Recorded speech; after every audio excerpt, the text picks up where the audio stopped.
Alright boys, the day of reckoning is now upon us. Castoria, otherwise known as Castoria, has officially dropped on the NA version of the game for our anniversary, and she is everything we know and hoped she'd be. She is a godly support type servant that specifically makes art servants one of the best, if not the best team in the game, and is arguably still the best team in the game with Koyenskaya and Oberon releasing on the JP version of the game, although that is a little bit more debatable. As of right now on the NA version of the game, though, she is pretty much de facto making arts the best team in the game right now. And I will just tell you right now, before we go over all of her skills and what she can do, she is absolutely worth summoning. I've been literally telling people for like the last year to avoid summoning on any random bait banners. Try to just hold on to your Saint Courts as much as possible, because this servant is absolutely worth it. I would go as far to say that currently she is the best servant in the game,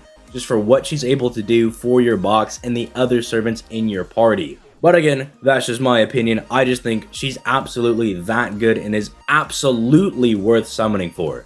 However, this video is brought to you by LD Emulator. LD Emulator is the best way to be playing mobile games on your computer devices. I personally use it for all of my FGO accounts, and I use it when I stream. And one of the newest and best features that I've personally found that I really enjoy, that I get a lot of comments about, is the ability to play FGO at higher levels of frame rate. If you don't know what that means, basically higher levels of frame rate just mean that like the gameplay is going to be more buttery smooth, and you can actually get it up to like 60 FPS or even 120 FPS, which is what I play on stream.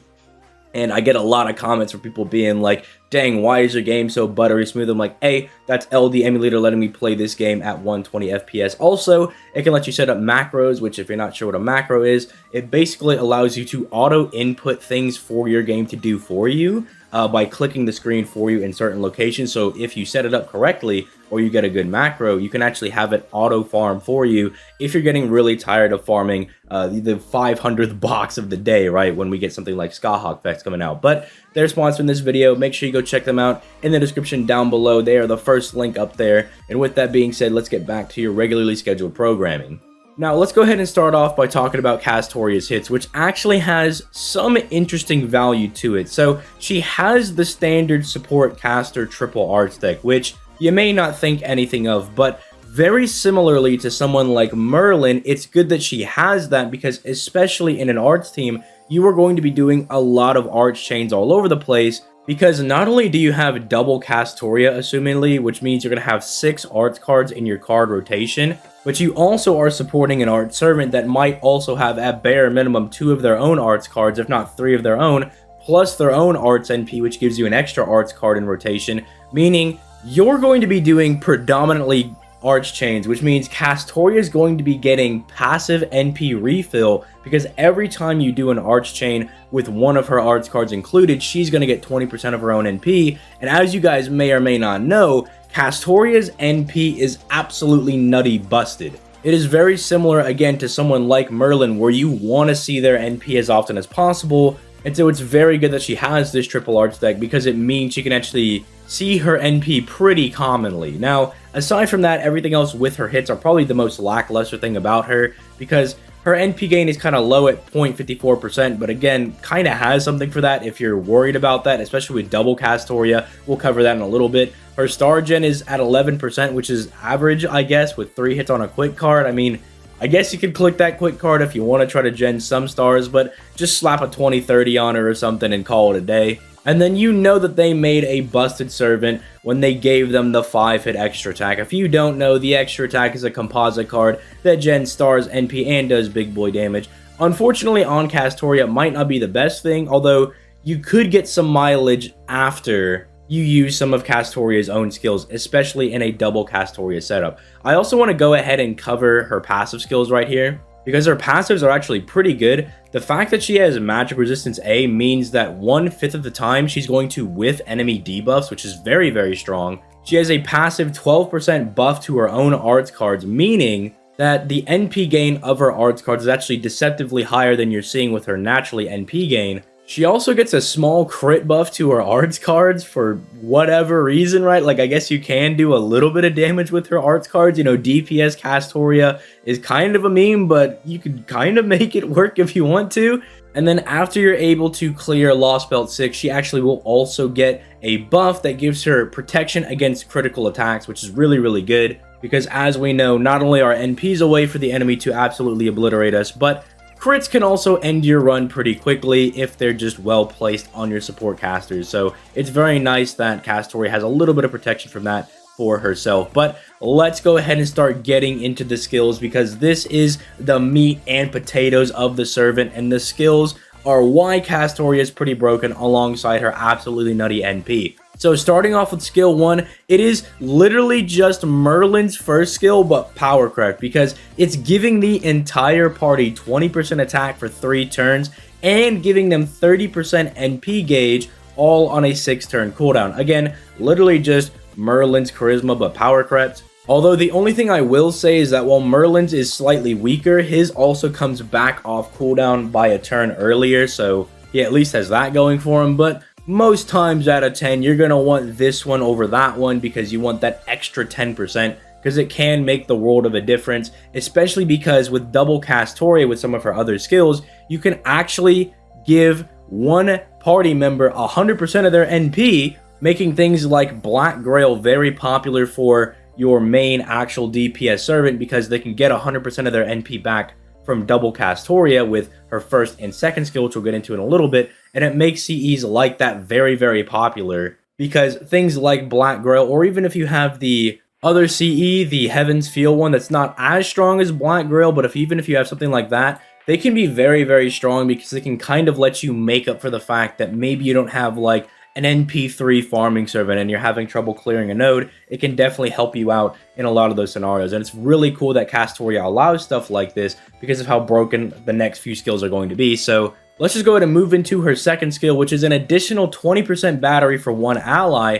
And this is why I was saying that you shouldn't really worry too much about Castoria's NP gain, because she's also going to be raising the NP gain of the entire party by 30%, or if you have double Castoria, 60%. So what does this mean?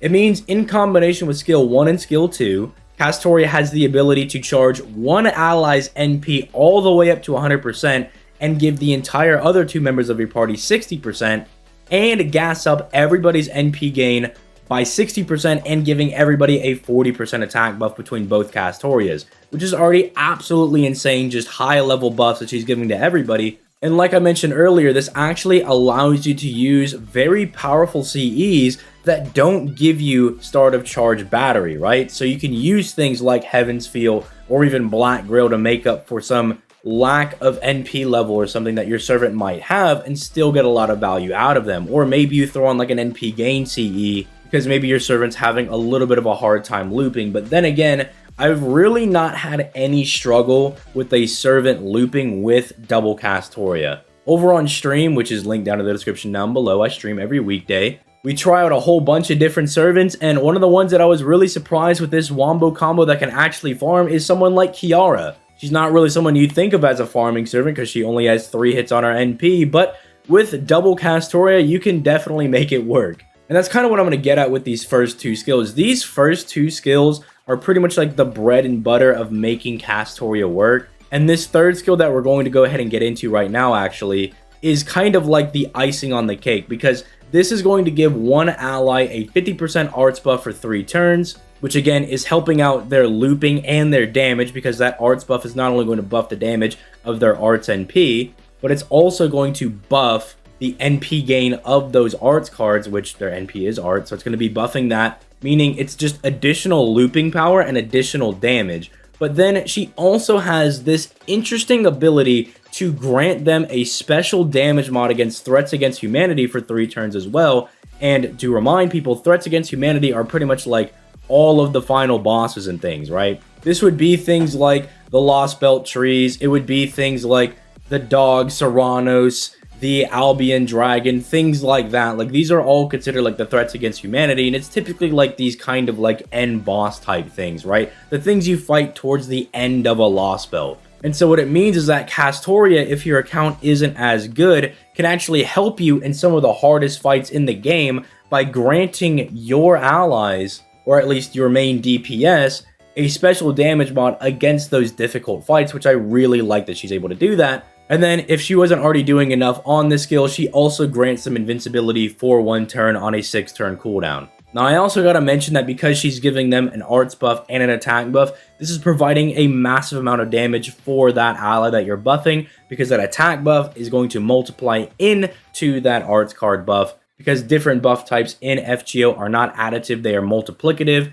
And that also means if you're fighting a threat against humanity, you have 3 buffs multiplying into each other, a special damage mod, a card buff, and a normal attack buff, which is really, really strong for providing damage for your party. But we're not done yet. We're not done with Castoria, because keep in mind, she actually has a cracked NP that I talked about like towards the very beginning of the video. Let's go ahead and talk about it right now. First things first, she gives a massive attack buff on her NP that even at NP 1 is going to start off at 30%, meaning that between her first skill and her NP, she's giving a 50% attack buff to the entire party. Now keep in mind, these are same buff types. Attack buffs do add into each other. NP damage buffs add into each other. It's different buff types that multiply. But still, after firing her NP, that would be a 50% attack buff multiplying into a 50% arts buff and potentially a 50% special damage mod. And this is also one of the reasons that you might see people going for higher NP copies of Castoria,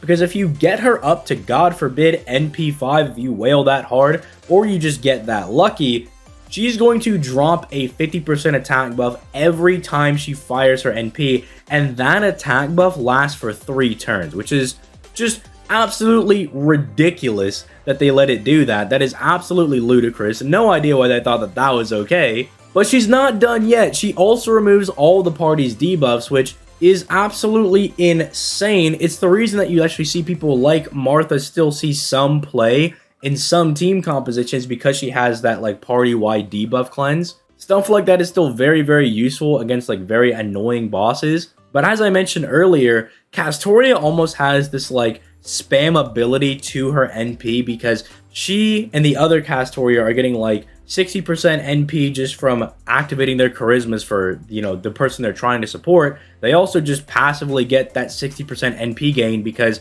they give it to the entire party. On top of the fact that there's just arch chains going around everywhere, just giving them 20% NP all over the place, and they just tend to kind of spam their NP, meaning that usually, as long as you're not like NP sealed or something, you usually have this debuff cleanse available whenever you want, and you can usually plan for it, which is super nice against annoying bosses that might like to stun or charm like your primary DPS, lower their attack by a lot, massively lower your own crit damage, or massively lower your own defense or something. It's just invaluable to Castoria. It's kind of like one of the unsung heroes of her NP, right? Because I've used this so many different times, and it definitely does come up, and you'll definitely miss it when you don't have it, right? But then finally, there is the new, I guess, buff type mechanic that she introduces on her overcharge, and that is the Solemn Defense. I know that the wiki is calling it Anti-Purge Defense, but as someone that played on the JP version of the game, I'm still calling it Solemn Defense, because that's what it was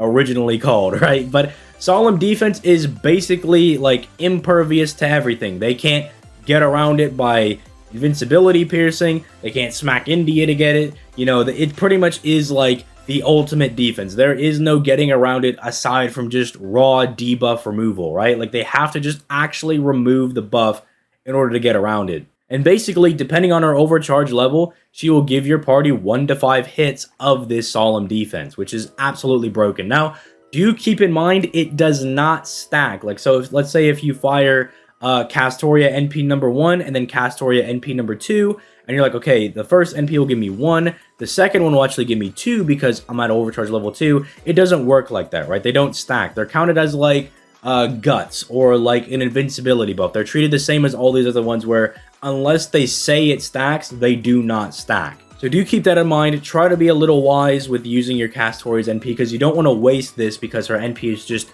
supremely powerful. But it does give her a lot of flexibility, because then depending on the situation, you might put Castoria's NP in front of your DPS to give them that extra attack buff before they fire their NP. Or you might actually have Castoria go behind your DPS, so Castoria gets that buff to her overcharge level and gives you that extra hit of Solemn Defense. Now, I play a little more defensively, and usually I will just have Castoria go behind the other members of my party because I value having those just massive hits of Solemn Defense.